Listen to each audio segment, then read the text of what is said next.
Hello everyone, it's Brian here in Toronto.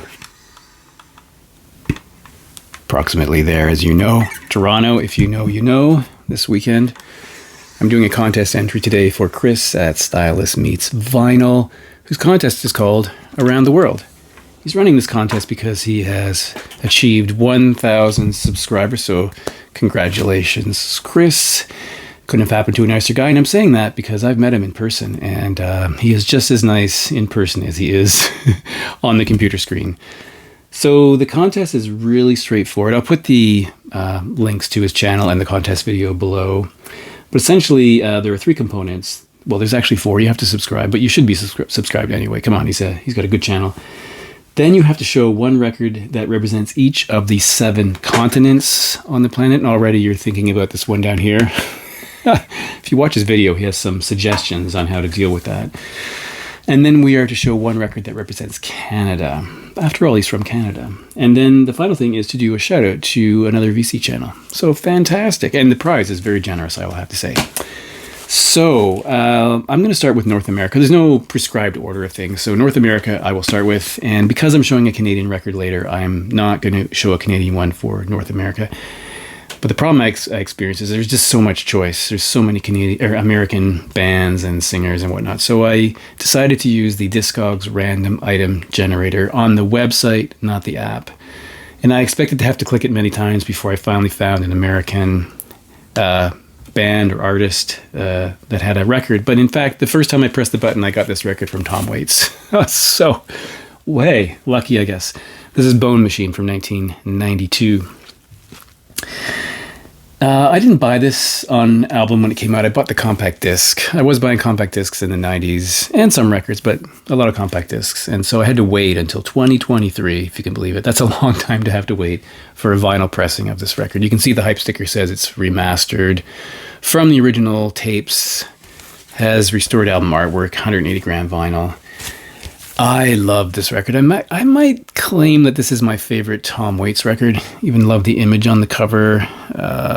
It's very strange. It's dark in a way. It's stripped down. A lot of percussion on it. Very interesting album. The first track I heard, of course, was Going Out West, which I think is probably true for many people. It was played on a radio station I used to listen to. Just loved it. I thought it was really incredible. It has, Tom's deranged vocals all over this album. And here is the labels. Tom Waits, another fascinating image there. So that will be North America, and that's such a cool record.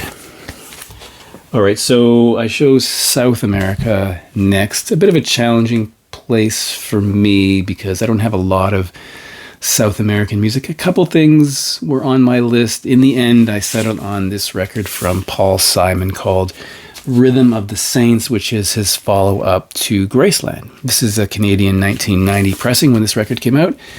Now, for Graceland, of course, he went to Africa famously and investigated African music and incorporated that into the songs he produced for the album Graceland. He did a similar thing here after a trip to Brazil. And of course, he was met with some controversy or criticism about cultural appropriation. That's really a topic for another day.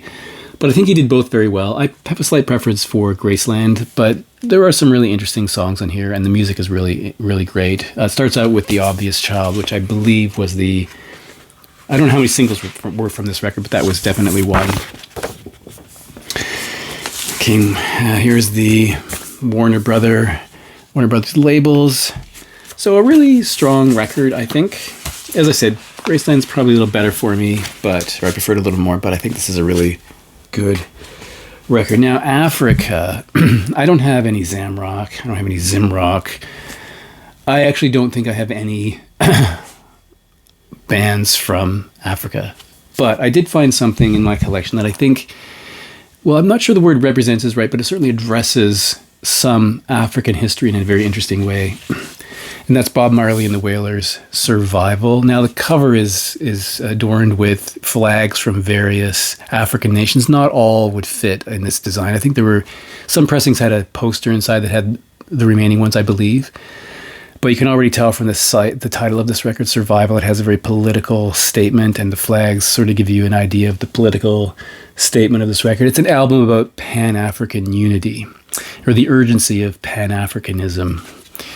Under the title Survival, you will see an engraving, which is from the Brooks slave ship. So it's an engraving of an interpretation of having slaves stowed away on this trip across the Atlantic Ocean. Tracks you might know here are So Much Trouble, Africa Unite, a very emblematic song of this album in general. We have a track called Zimbabwe. Very political record in many ways, and then that image is repeated here. So I'll just read what it says about this engraving. It says, this plan of a slave ship shows the stowage for the dreaded Atlantic crossing. The branded slaves were packed like so many non-human commodities. Just a horrible, horrible thing to think about. But a very effective illustration that was published, I think, in the late 1700s. I could be wrong about that, but it's quite a long time ago by an abolitionist group. So just horrifying. And here's the island label. So yeah, political message from Bob Marley that came out in 1979. I think the song Zimbabwe was actually used when it achieved its independence, that country, I believe, in 1980 at some ceremony. Now, Europe. Because I always talk about UK music, maybe too much, I tried to pick something, well, I did pick something from the continent. So I chose an Austrian singer called Falco, which you may all know. This is called Einzelhaft, something like that, which I think means solitary. This is I think the best known song from this record is Der Kommissar, which is a German language kind of rap song. I don't know where I got this record. I don't know when the last time I listened to it was. I'm not sure I even like it, but that song has some memories attached to it.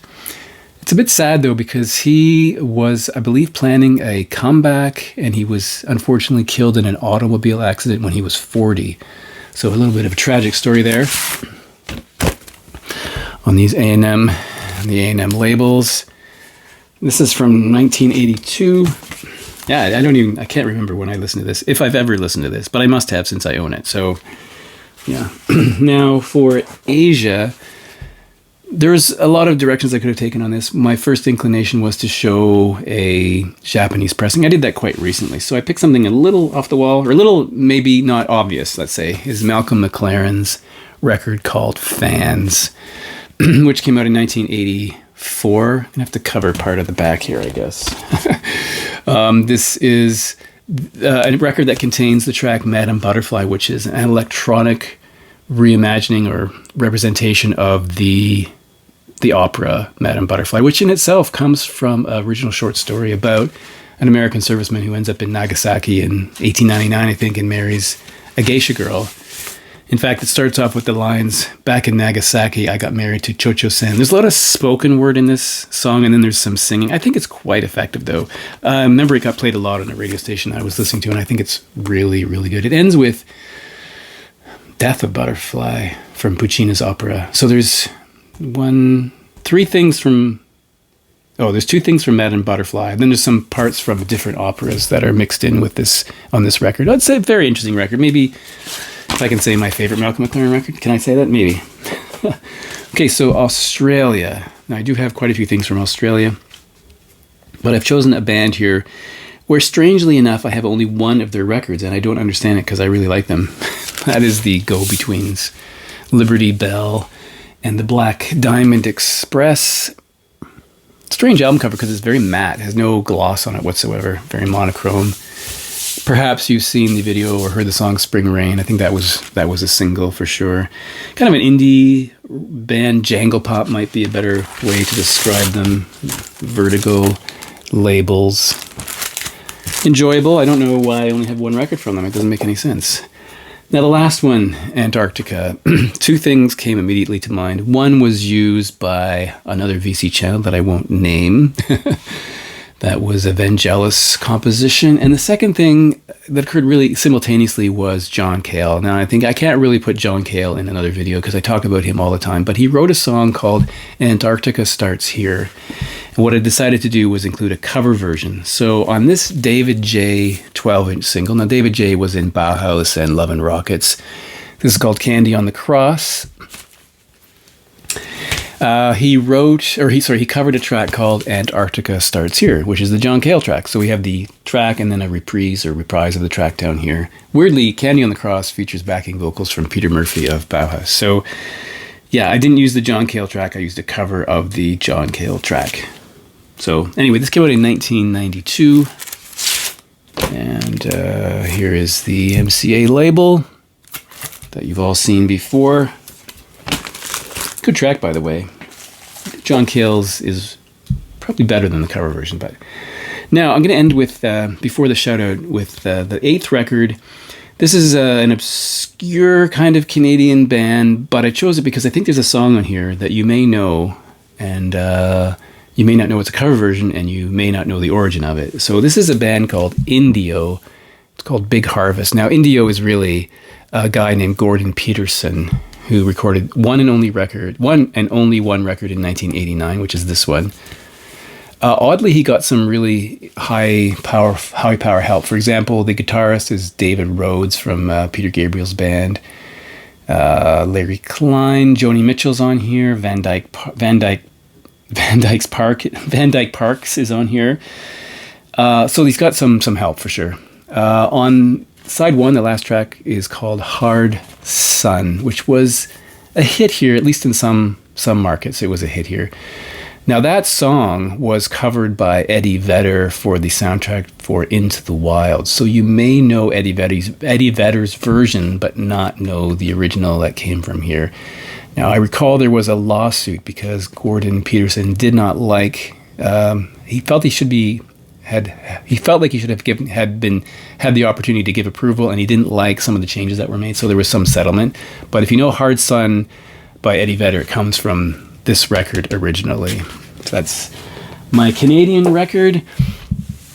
Now for the shout out, it's always kind of troubling to know that I might, who do I mention? Like there's so many channels and I don't want to not mention someone who has a great channel. But after all this sort of struggle and turmoil, I decided to shout out a channel called Gatefold 33, and the host is a guy called Dale. Now, Dale is located over in the UK.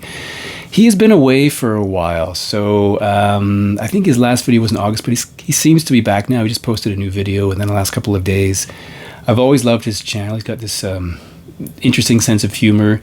He does the usual like vinyl finds. He goes to car boot sales, which they call, or which they're called over there. They don't have them over here, car boot sales.